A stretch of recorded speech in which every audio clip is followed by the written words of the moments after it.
Kuni viimase hetkeni uskusin, et me võitleme, ütleb endine admiral Johan Pitka lähim abiline, käed ikka veel värisedes pärast 85 aastat. Mida see mees teadis, mida meie ei tea? Sel õhtul räägivad 3 endist Eesti Kaitseväe kõrgemat ohvitseri esimest korda saladuste kohta, mida nad on hoidnud aastakümneid. Nende avalikustused muudavad kõike, mida te arvate teadvat 1939. aasta septembri kohta. Kui Nõukogude baasid tulid Eestisse, üks mees karjus saladuses, see on riigireetmine. See mees oli Johan Pitka. Aga miks teda ei kuulatud? Kes vaigistas tema hääle? Ja mis juhtus neile, kes temaga nõustusid? 1939. aasta septembri 28. päevas, kui president Konstantin Päts allkirjastas baaside lepingu, oli üks mees, kes keeldus vaikimast. Johan Pitka, vabadussõja legend, admiral, kelle nimi oli iga eestlase südames. Tema kabinet Tallinnas muutus sel õhtul salajaste kohtumiste kohaks. Dokumendid, mida Pitka kogus, olid nii salajased, et isegi Kaitseväe kõrgemad ohvitserid ei teadnud nende olemasolust. Need dokumendid sisaldasid nimesid, kuupäevi, salajasi vestlusi valitsuse liikmete vahel. Pitka teadis täpselt, kes oli nõus Nõukogude nõudmistega, kes vastu ja kes müüs Eesti iseseisvuse 30 hõbetükiga.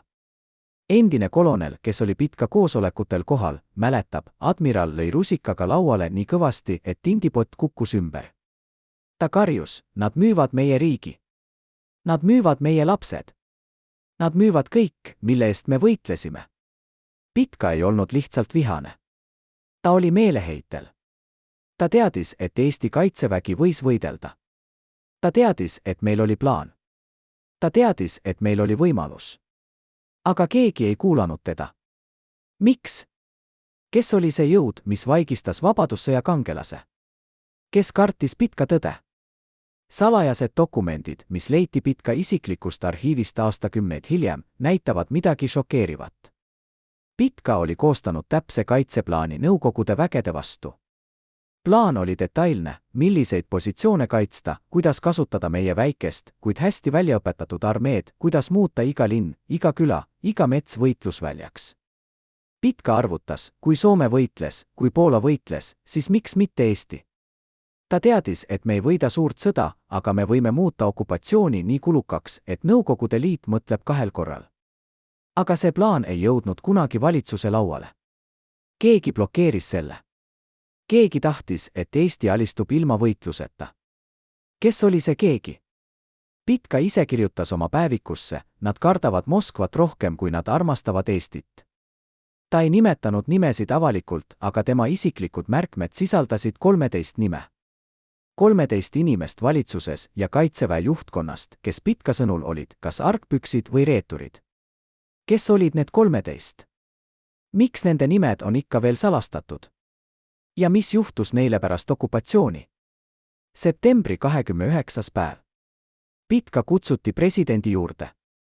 Endine adjutant, kes seisis ukse taga, kuulis kõike. Admiral Pitka ütles presidendile otse näkku, härra president, te teete ajaloolist viga. Te annate meie riigi ära ilma ühtegi lasku tulistamata. Meie sõdurid on valmis võitlema. Meie rahvas on valmis võitlema. Aga te valite alanduse. President Päts vaatas talle otsa ja ütles, admiral, te ei mõista poliitikat. Me peame olema realistid. Pitka vastus oli lihtne, realism on üks asi. Argus on teine asi. Reetmine on 3. asi. See vestlus kestis 35 minutit. Pitka esitas fakte, numbreid, võimalusi. Ta rääkis Soome näitest, kus väikerahvas valmistus suureks sõjaks. Ta rääkis Poola vastupanust. Ta rääkis isegi Tšehhoslovakkia veast, kus alistumine ei toonud rahu, vaid ainult okupatsiooni. Aga president ei liikunud. Valitsus oli juba otsustanud. Baaside leping oli allkirjastatud. Nõukogude väed tulid. Ja Johan Pitka jäi üksi oma viha ja oma tõega. Aga Pitka ei andnud alla. Ta alustas salajast kampaaniat. Ta kohtus ohvitseridega, kes mõtlesid samamoodi. Ta koostas nimekirju inimestest, kes olid valmis võitlema, kui aeg tuleb. Ta kogus relvi, varjas laskemoona, valmistas ette põrandaalust võrgustikku. Pitka teadis, et 1939. aasta september ei ole lõpp. See on ainult algus. Nõukogude Liit ei piirdu baasidega. Nad tulevad tagasi. Ja kui nad tulevad, Eesti peab olema valmis. Kuid keegi jälgis Pitkat. Keegi raporteeris tema tegevusest. Kas see oli Eesti luure? Kas see oli Nõukogude agent? Või oli see keegi valitsusest, kes kartis, et Pitka mäss võib provotseerida Moskvat? Dokumendid näitavad, et Pitka telefoni pealt kuulati. Tema koosolekuid jälgiti. Tema kirjad avati ja loeti enne, kui need jõudsid adressaatideni. Johan Pitka, vabadussõja kangelane, oli muutunud oma riigi silmis ohtlikuks meheks.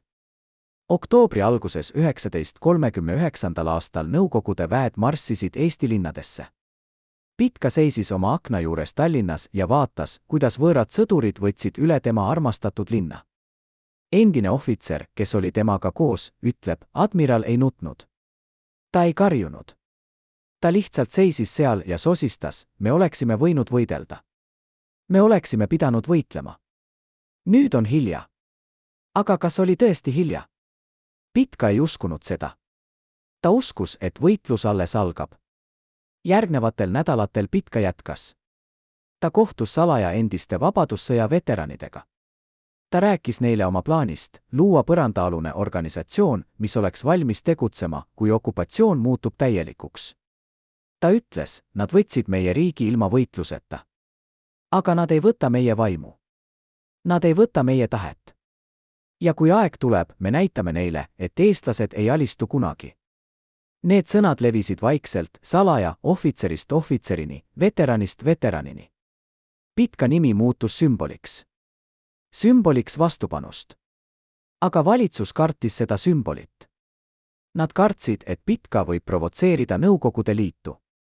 Nad kartsid, et tema tegevus võib tuua repressioonid. Nad kartsid, et Pitka mäss võib lõppeda veresaunaga. Ja nii nad otsustasid, Johan Pitka peab vaikima. Talle anti käsk, lõpeta kogu poliitiline tegevus. Lõpeta kohtumised. Lõpeta kõned. Või seisa silmitsi tagajärgedega. Pitka valik oli lihtne. Ta keeldus. Ta ütles, ma ei saa vaikida, kui mu riik sureb. Ma ei saa istuda ja vaadata, kui mu rahvas muutub orjadeks.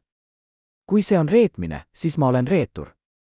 Aga ma tean, et ajalugu mõistab mind õigeks. Need olid tema viimased avalikud sõnad enne, kui ta sunniti põranda alla. Aga mida ta tegi seal, põranda all? Milliseid plaane ta koostas? Keda ta kohtus?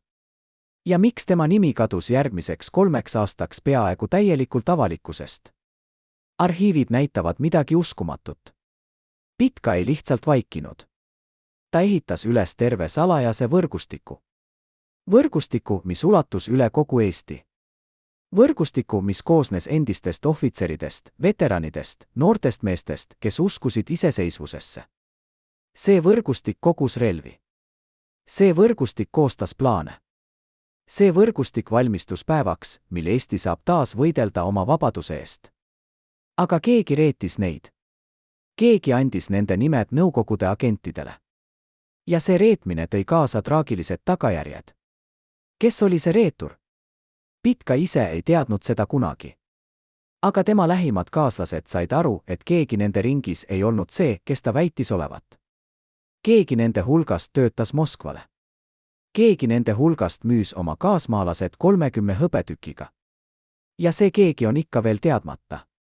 Tema nimi on ikka veel saladus. Tema saatus on ikka veel mõistatus. Aga üks asi on kindel, Johan Pitka ei andnud kunagi alla. Isegi kui tema võrgustik purustati. Isegi kui tema sõbrad arreteeriti. Isegi kui tema nimi muutus keelatud sõnaks. Ta jätkas võitlemist. Ta jätkas uskumist. Ta jätkas lootmist. Kuni viimase hetkeni. Kuni päevani, mil ta pidi tegema kõige raskema valiku oma elus, kas jääda ja surra või põgeneda ja elada. Aga sellest me räägime hiljem.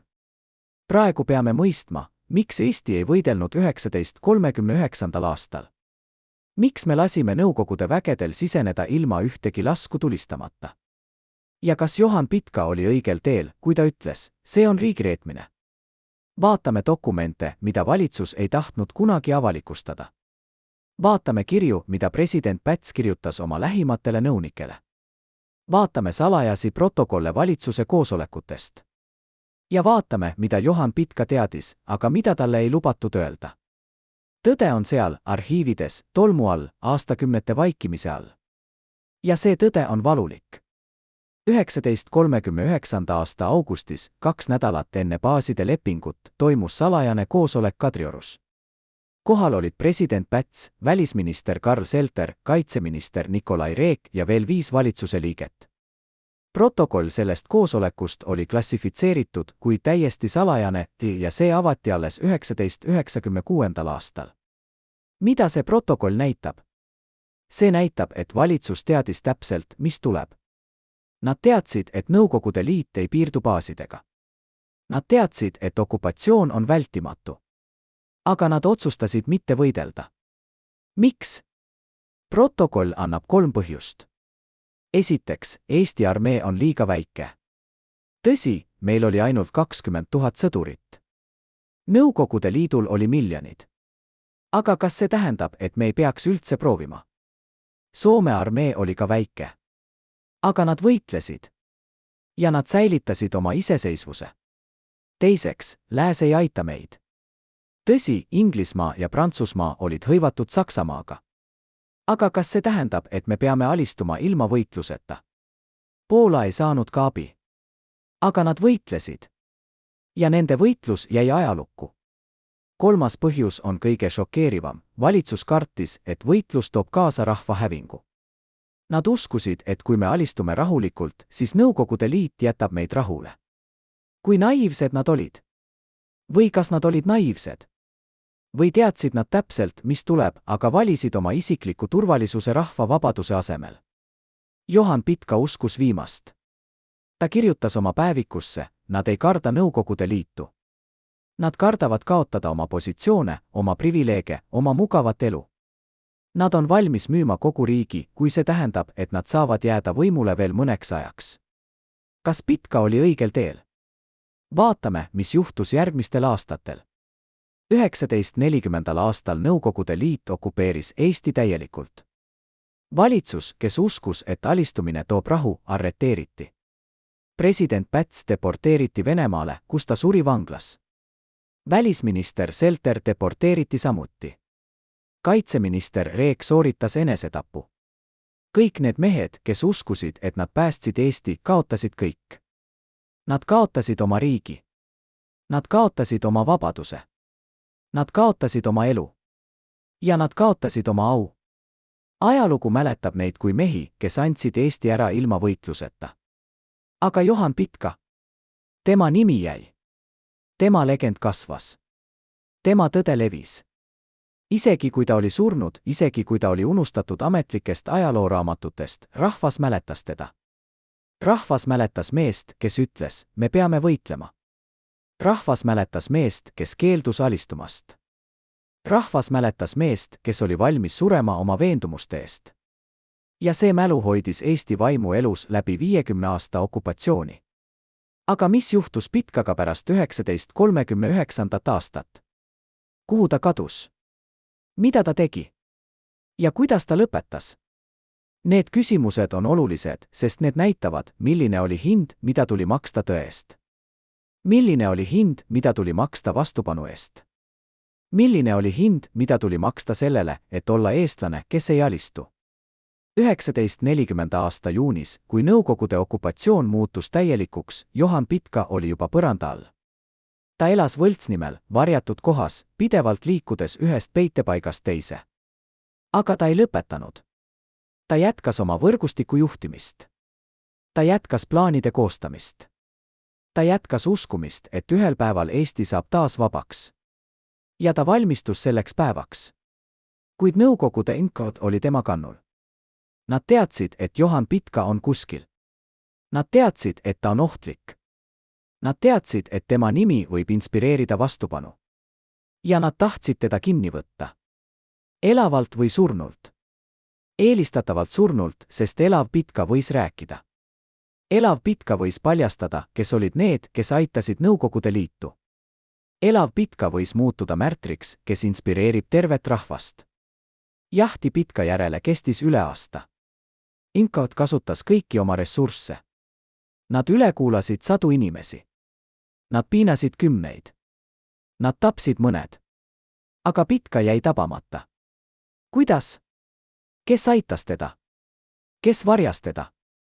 Ja miks mõned eestlased olid valmis riskima oma eluga, et kaitsta meest, keda valitsus oli nimetanud ohtlikuks? Vastus on lihtne, sest Johan Pitka oli sümbol. Sümbol sellest, et eestlased ei alistu. Sümbol sellest, et võitlus jätkub. Sümbol sellest, et iseseisvus ei ole surnud, kuni on inimesi, kes usuvad sellesse. Ja need inimesed, kes varjasid Pitkat, uskusid. Nad uskusid, et ühel päeval nende ohver tasub ära.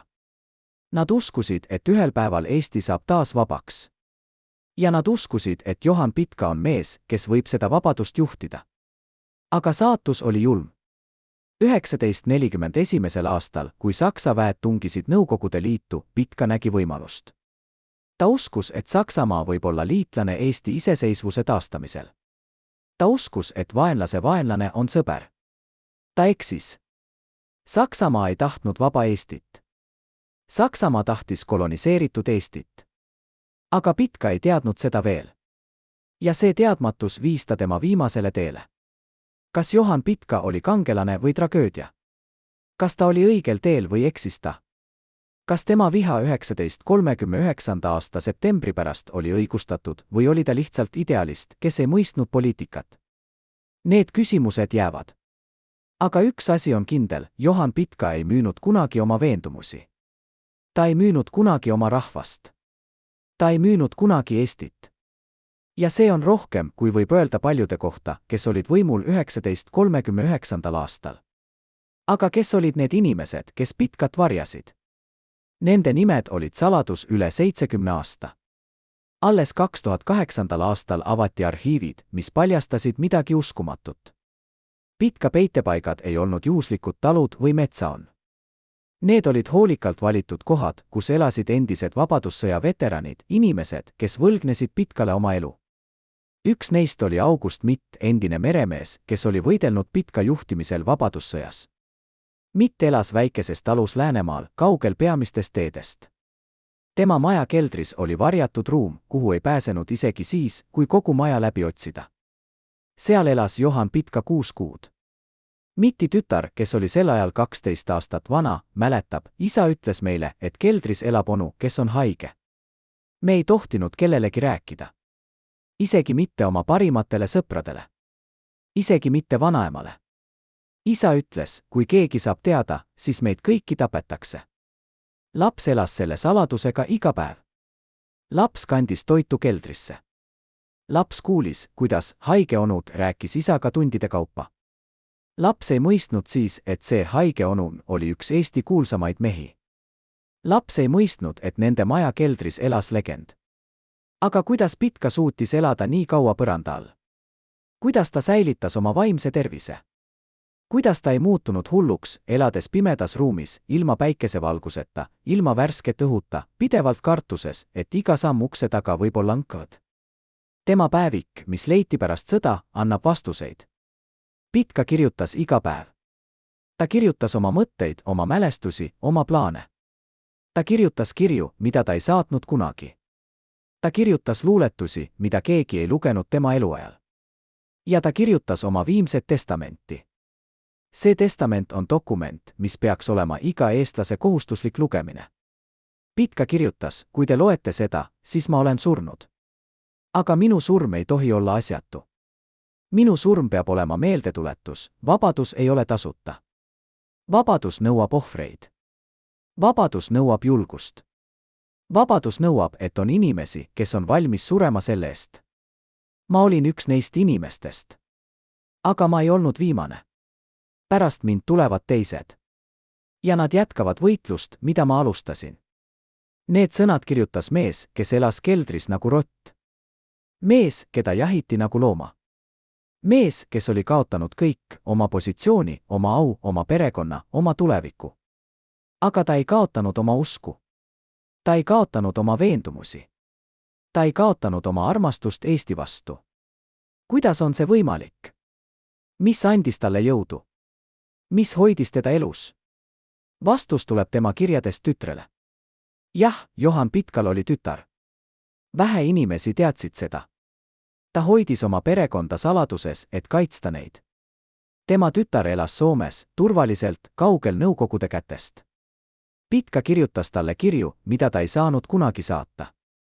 Need kirjad leiti tema päeviku vahelt. Ühes kirjas ta kirjutab, mu kallis tütar, ma ei tea, kas ma näen sind eales uuesti. Aga ma tahan, et sa teaksid, kõik, mida ma teen, teen ma sinu tuleviku nimel. Ma võitlen, et sul oleks vaba Eesti, kus elada. Ma võitlen, et sa ei peaks kunagi kogema seda, mida mina kogen. Ma võitlen, et su lapsed ja su lastelapsed võiksid elada riigis, mis kuulub neile, mitte võõrastele. Need on sõnad isa kohta, kes teadis, et ta ei näe kunagi oma lapselast. Isa, kes teadis, et ta sureb enne, kui Eesti saab vabaks. Aga isa, kes uskus, et tema ohver ei ole asjatu. Kas ta oli õigel teel? Kas tema ohver oli vajalik? Või oli ta lihtsalt fanaatik, kes ei suutnud aktsepteerida reaalsust? 1941. aasta suvel, kui Saksa väed jõudsid Eestisse, Pitka tegi otsuse. Ta tuli välja oma varjupaigast. Ta uskus, et Saksamaa toob vabaduse. Ta uskus, et nüüd on aeg taastada Eesti iseseisvus. Ta eksis. Saksa okupatsioon oli sama julm kui Nõukogude okupatsioon. Aga Pitka ei näinud seda kohe. Ta nägi ainult võimalust. Ta võttis ühendust Saksa võimudega. Ta pakkus oma teeneid. Ta ütles, ma tean Eestit. Ma tean eestlasi. Ma saan aidata teid võita eestlaste usaldust. Sakslased kuulasid. Nad nägid Pitkas kasulikku tööriista. Nad lubasid talle, et Eesti saab autonoomia. Nad lubasid, et eestlased saavad oma valitsuse. Nad valetasid. Aga Pitka uskus neid. Või vähemalt ta tahtis uskuda. Endine Saksa ohvitser, kes kohtus Pitkaga, kirjutab oma mälestustes, admiral Pitka oli vana mees, aga tema silmades põles tuli. Ta rääkis Eesti iseseisvusest, nagu usuline räägib Jumalast. Ta ei kuulanud meie hoiatusi. Ta ei mõistnud, et me ei taha vaba Eestit. Me tahame kontrolli. Aga ta oli nii veendunud oma tões, et ta ei näinud meie valetamist. Kas see teeb Pitkast naiivse? Kas see teeb temast rumalaks? Või teeb see temast lihtsalt inimeseks, kes tahtis nii väga uskuda, et ta unustas olla ettevaatlik? Meil kõigil on hetki, kus me usume seda, mida me tahame uskuda, mitte seda, mis on tõsi. Pitka hetk tuli 1941. aastal. Ja see hetk maksis talle kõik. Sakslased kasutasid Pitkat. Nad kasutasid tema nime, et värvata eestlasi oma armeesse. Nad kasutasid tema mainet, et legitimeerida oma okupatsiooni. Nad kasutasid tema usku, et manipuleerida Eesti rahvast. Ja kui Pitka hakkas mõistma, et teda kasutatakse, oli juba hilja. Ta oli juba seotud Saksa režiimiga. Ta oli juba kompromiteeritud. Ta oli juba kaotanud oma puhta maine. 1942. aastal Pitka mõistis oma viga. Ta mõistis, et Saksamaa ei too vabadust. Ta mõistis, et ta oli kasutatud. Ta mõistis, et tema nimi, mida ta oli hoidnud puhtana kogu oma elu, oli nüüd määrdunud. Mida ta tegi? Ta võttis jälle ühendust oma vana võrgustikuga. Ta ütles, ma eksisin. Aga ma saan parandada oma vea. Ta hakkas planeerima põgenemist Soome. Ta hakkas planeerima uut vastupanu. Ta hakkas planeerima viisi, kuidas puhastada oma nimi. Aga NKVD ei olnud unustanud teda. Nõukogude agendid Saksa okupatsiooni all jälgisid Pitkat. Nad teadsid tema iga sammu. Nad ootasid õiget hetke. Ja see hetk tuli 1943. aastal, kui Saksa väed hakkasid taganema. Pitka üritas põgeneda Soome. Ta jõudis rannikule. Ta leidis paadi. Ta oli vaid mõne kilomeetri kaugusel vabadusest. Aga keegi reetis teda. Keegi andis tema asukoha edasi. Keegi tahtis, et Johan Pitka ei jõuaks kunagi Soome. Kes oli see keegi? Kas see oli Nõukogude agent? Kas see oli Saksa agent, kes kartis, et Pitka räägib liiga palju?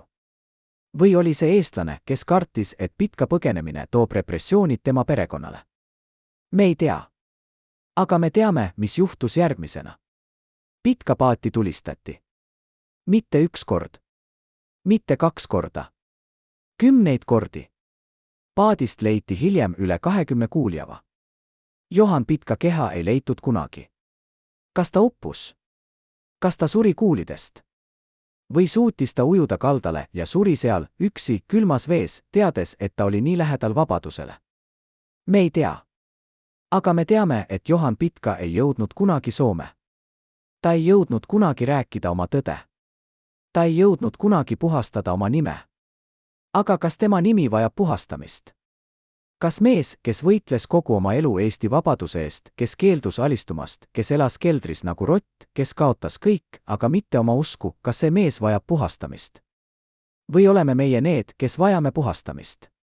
Meie, kes elame vabas Eestis, aga kes oleme unustanud, milline oli hind selle vabaduse eest?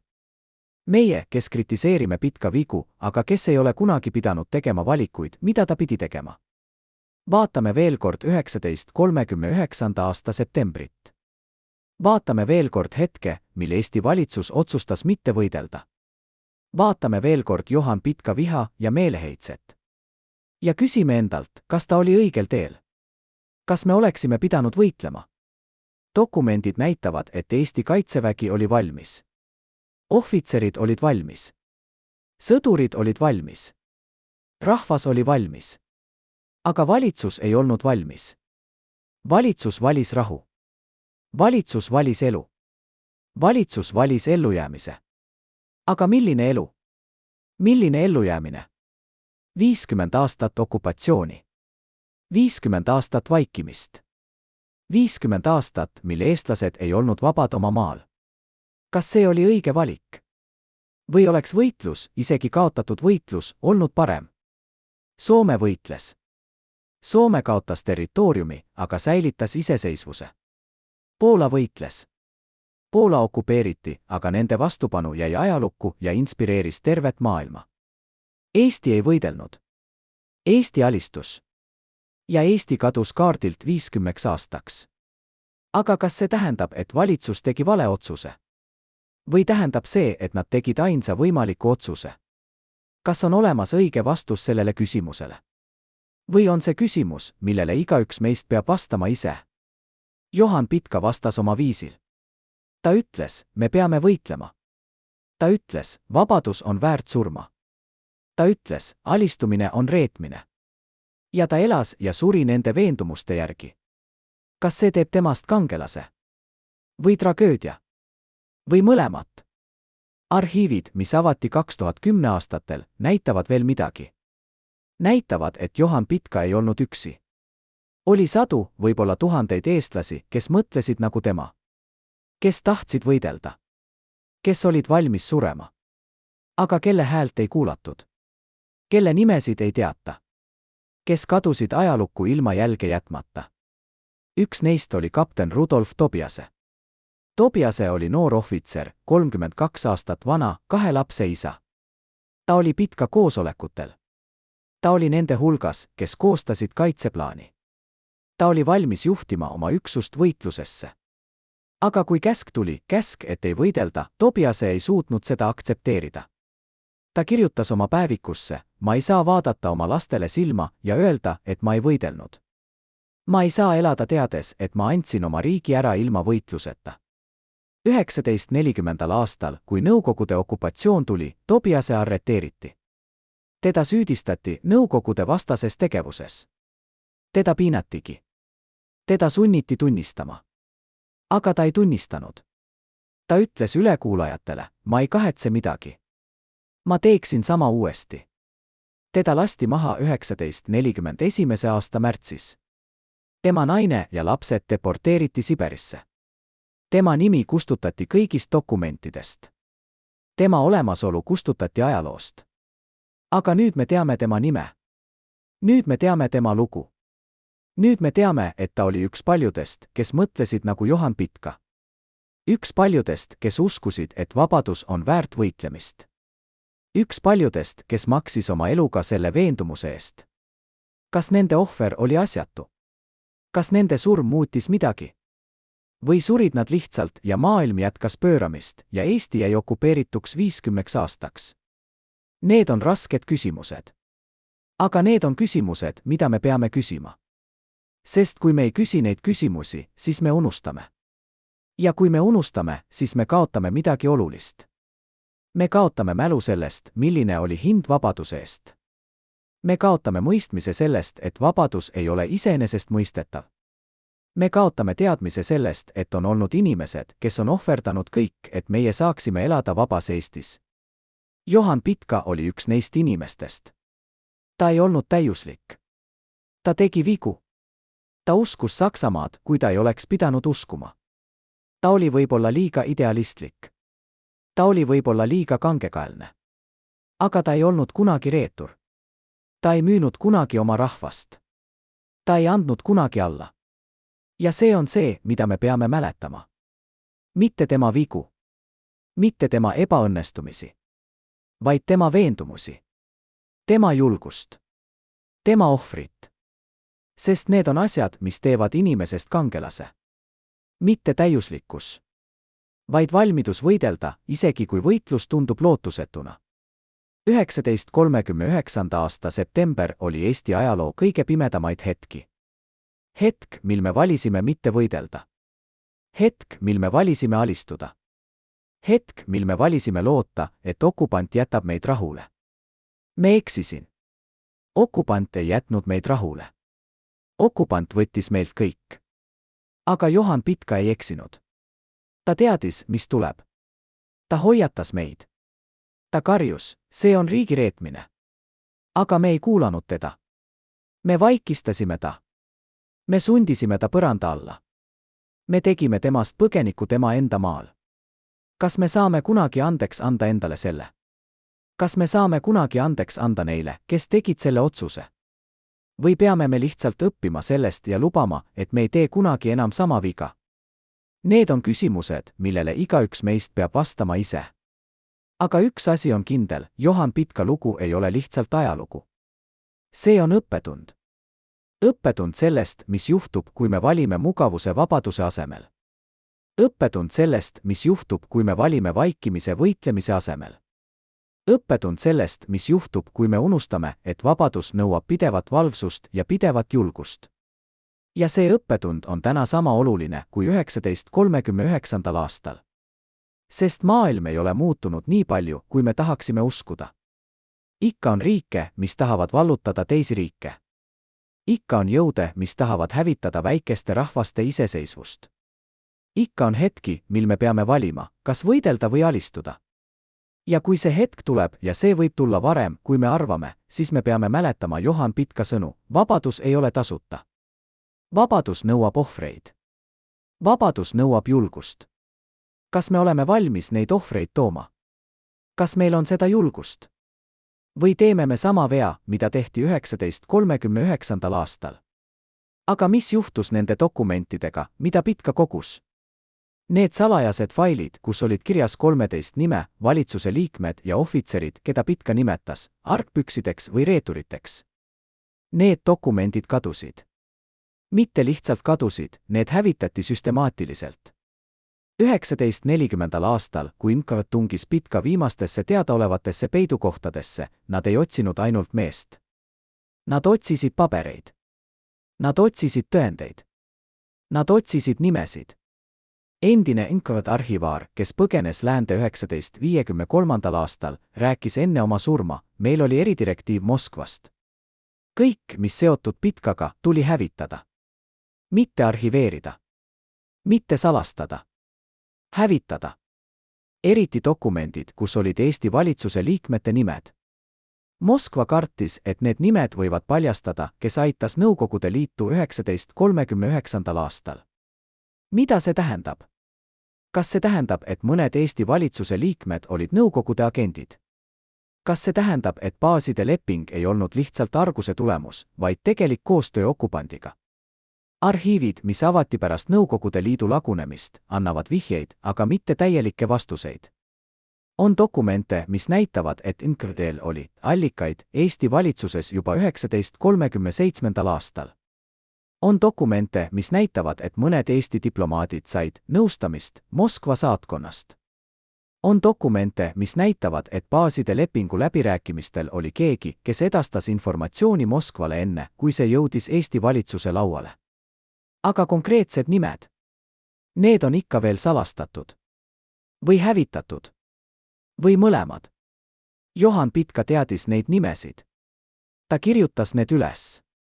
Ta kogus tõendeid. Ja just seetõttu ta pidi surema. Mitte ainult sellepärast, et ta oli vabadussõja kangelane. Mitte ainult sellepärast, et ta inspireeris vastupanu. Vaid sellepärast, et ta teadis liiga palju. Ta teadis, kes reetis Eesti. Ja see teadmine oli ohtlikum kui ükski armee. Aga mõned dokumendid pääsesid. Kuidas? Pitka oli ettenägelik. Ta tegi koopiaid. Ta jagas neid usaldusväärsetele inimestele.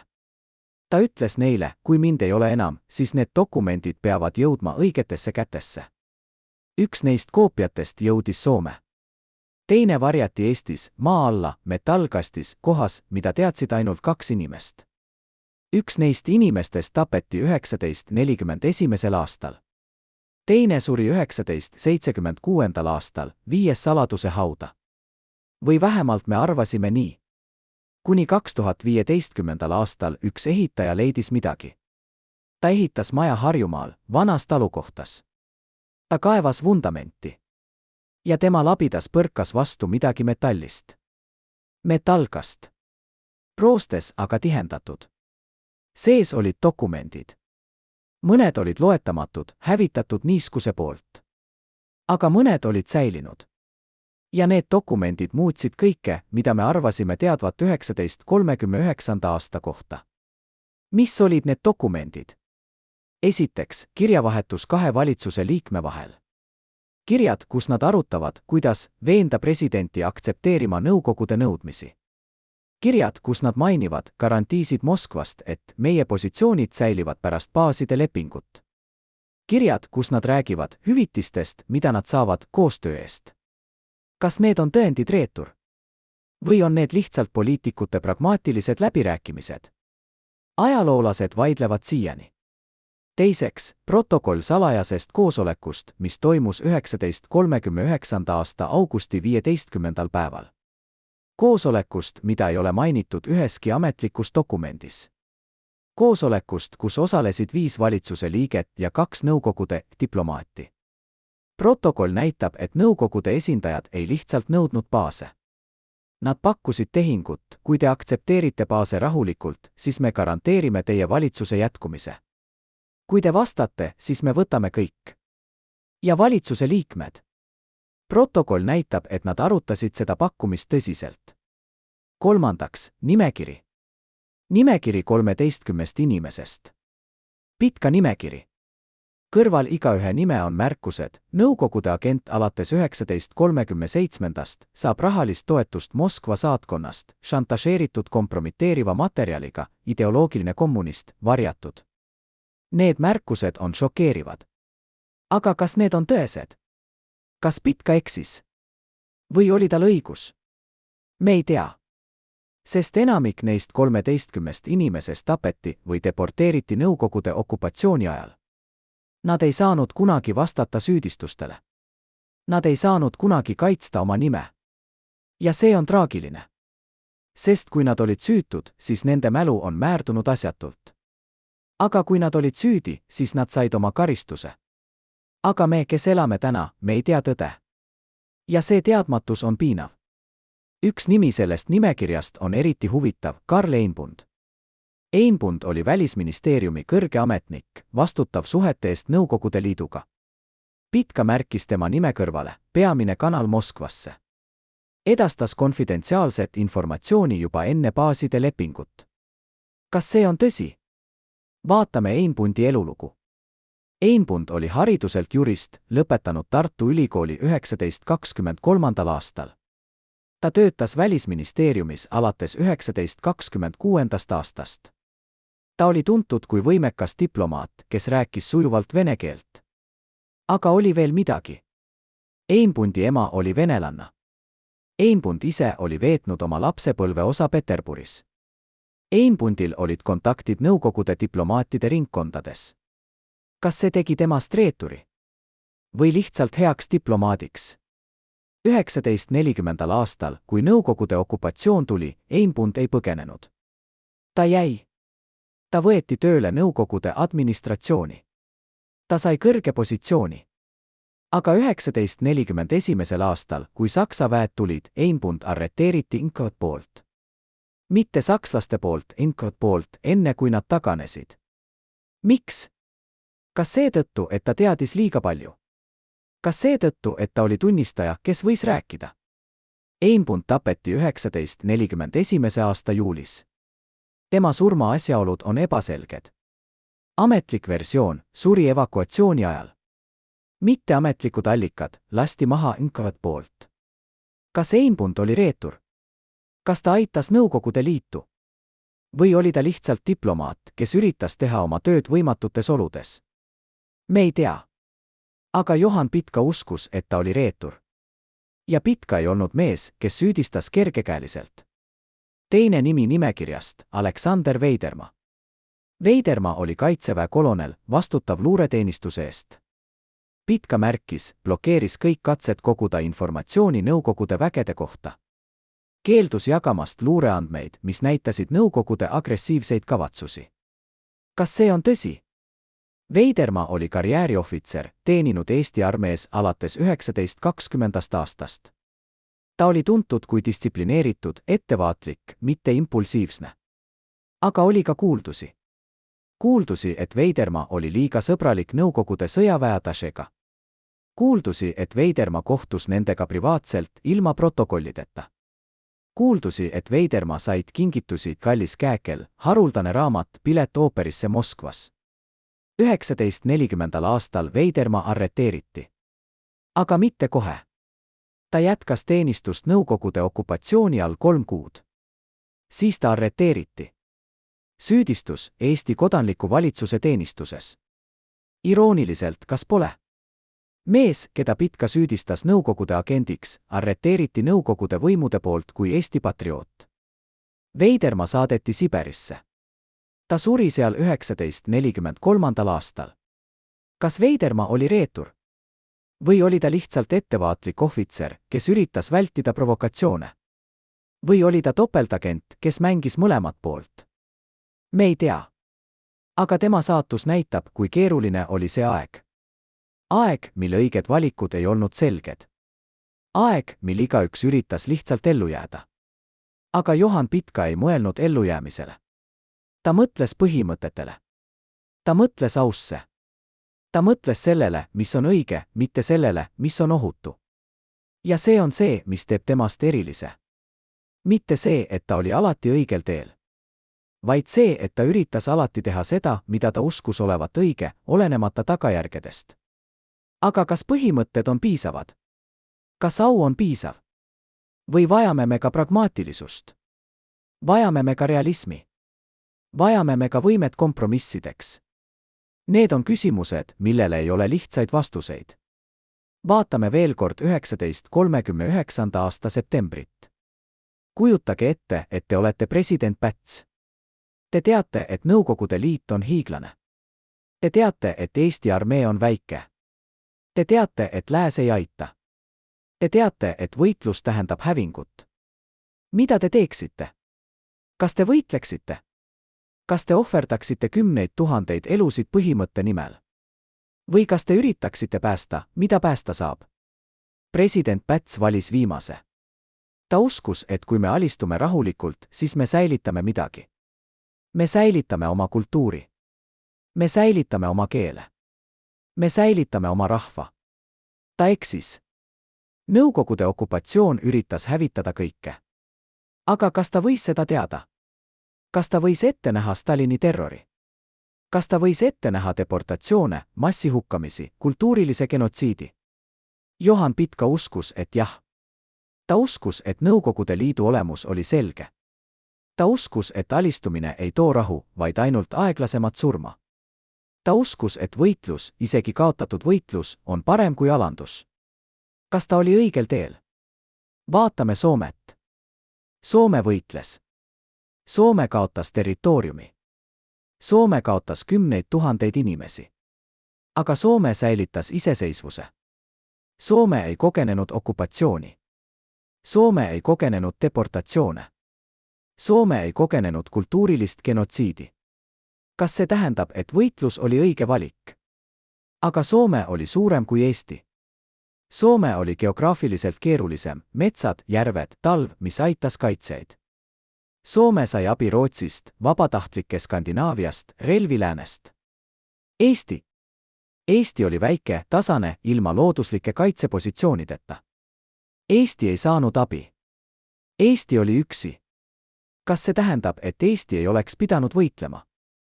Või tähendab see, et Eesti võitlus oleks olnud veel kangelaslikum, veel inspireerivam, just seetõttu, et see oleks olnud lootusetum? Need on küsimused, millele igaüks meist peab vastama ise. Aga üks asi on kindel, Johan Pitka vastas. Ta ütles, me peame võitlema. Ja ta elas ja suri selle veendumuse järgi. Kas see teeb temast kangelase? Jah. Kas see teeb temast ka tragöödia? Jah. Sest kangelased ja tragöödiad on sageli sama asi. Aga mis oleks juhtunud, kui Eesti oleks võidelnud? Kujutage ette 1939. aasta septembrit, aga teistsugust. Kujutage ette, et president Päts kuulab Johan Pitkat. Kujutage ette, et valitsus otsustab, me ei alistu. Me võitleme. Nõukogude väed tulevad. Nad on üleolev jõud. Aga Eesti sõdurid võitlevad. Nad võitlevad iga linna eest. Nad võitlevad iga küla eest. Nad võitlevad iga talu eest. Nad muudavad okupatsiooni kulukaks. Nad muudavad okupatsiooni veriseks. Nad muudavad okupatsiooni aeglaseks. Maailm näeb seda. Maailm näeb väikest rahvast, kes keeldub alistumast. Maailm näeb julgust. Maailm näeb ohvrit. Ja võib-olla, lihtsalt võib-olla, maailm reageerib. Võib-olla Inglismaa ja Prantsusmaa, kes on juba sõjas Saksamaaga, otsustavad avada teise rinde. Võib-olla Skandinaavia riigid otsustavad aidata. Võib-olla Nõukogude Liit, nähes vastupanu, otsustab, et Eesti ei ole seda väärt. Või võib-olla mitte. Võib-olla Eesti lihtsalt hävitakse. Võib-olla kümneid tuhandeid eestlasi surevad. Võib-olla Tallinn muutub varemeteks. Võib-olla Eesti kaob kaardilt mitte 50 aastaks, vaid igaveseks. Me ei tea. Sest see ei juhtunud. Eesti ei võidelnud. Eesti alistus. Ja me elame selle otsuse tagajärgedega siiani. Aga kas see otsus oli vale? Või oli see ainus võimalik otsus? Kas me saame süüdistada president Pätsi ja tema valitsust? Või peaksime me olema tänulikud, et nad valisid tee, mis säilitas vähemalt osa Eesti rahvast? Johan Pitka oleks öelnud, rahvas, kes ei võitle oma vabaduse eest, ei vääri vabadust. Aga kas see on õiglane? Kas see on tõsi? Või on see lihtsalt idealistlik fraas, mis ei arvesta reaalsusega? Need on küsimused, mis jäävad. Küsimused, millele ei ole lihtsaid vastuseid. Küsimused, mis määratlevad, kes me oleme kui rahvas. Sest kuidas me vastame neile küsimustele, näitab, mida me väärtustame, elu või vabadust. Pragmaatilisust või põhimõtteid. Ellujäämist või au. Johan Pitka valis vabaduse. Ta valis põhimõtteid. Ta valis au. Ja ta maksis selle eest oma eluga. Kas see oli õige valik? Ajalugu ei anna ühest vastust. Aga ajalugu mäletab teda. Ja see on midagi.